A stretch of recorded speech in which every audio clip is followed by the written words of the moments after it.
Hi everyone, my name is Nick Rael, and this is my memoir speech. $32,000 per year. That's what some people make for a living, and that's the amount of money I deducted from Rockwell Collins' yearly expense report.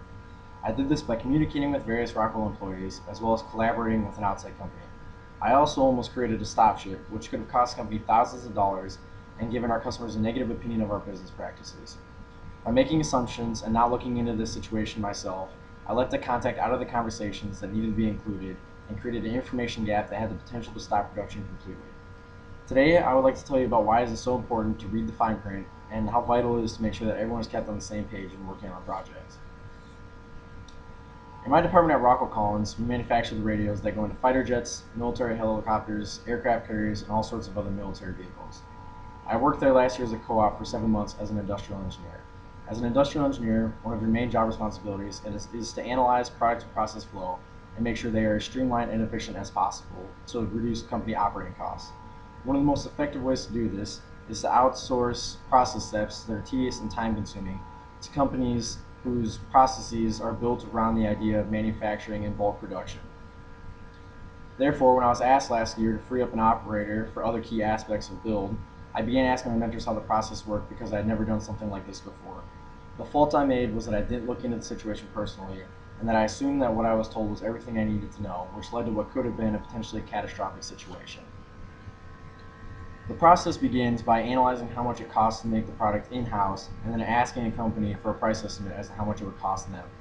Once I had determined it was cheaper to have the parts made out of house, I told our buyer to switch the parts from a make to a buy status in our product purchasing database.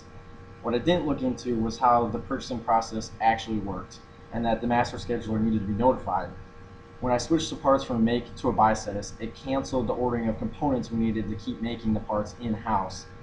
The problem here is that the components had a lead time, and so by not telling the master scheduler, he didn't keep ordering the parts that we needed in order to keep making the parts in-house until the purchase parts started arriving. Not knowing that I needed to tell the scheduler this, I assumed I had done everything that I needed to do. A few days later, after I thought I had done everything, I noticed one of my production managers started freaking out because she noticed we had no more component parts coming in. My boss couldn't figure out what had happened, and there was a mad scramble to get more component parts ordered. The only problem was that the components had the lead time that the master scheduler didn't know that he needed to keep ordering them for, and therefore it looked like for a short period of time we would be completely out of components and unable to build any more radios. When the master scheduler heard of this, he personally walked over to my desk from his own building and started scolding me for not having told him that we had the part switched from the make to a buy status. Upon further investigation with my boss, it was determined that my mentor had forgot to tell me about this step and that I had failed to notice it.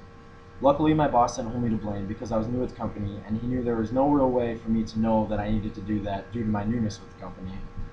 Unfortunately, the scheduler decided to make his dissatisfaction with me known as he sent out emails to the people he needed to contact, explaining that I had not told him and created a huge amount of unnecessary work for him due to corrective actions. In the end, he ended up seeing it from my point and forgiving me, but the whole process was extremely nerve-wracking because I was worried that I had just completely screwed up my future with the company. In the end, my boss didn't hold me accountable because I was new at the company, but I knew it was my responsibility to look into the details and make sure that I had included everything that I needed to and understood the whole process completely. By making assumptions and not looking into it myself, I left someone out of the conversations that needed to be included and created a huge information gap that had the potential to cost the company thousands of dollars and also impact our image with our major customers. I learned in the end that it was always your job responsibility to make sure that you know what is being expected of you and to look into it even if you're being told something, and to never assume that what you're told is all that you need to know. Thank you.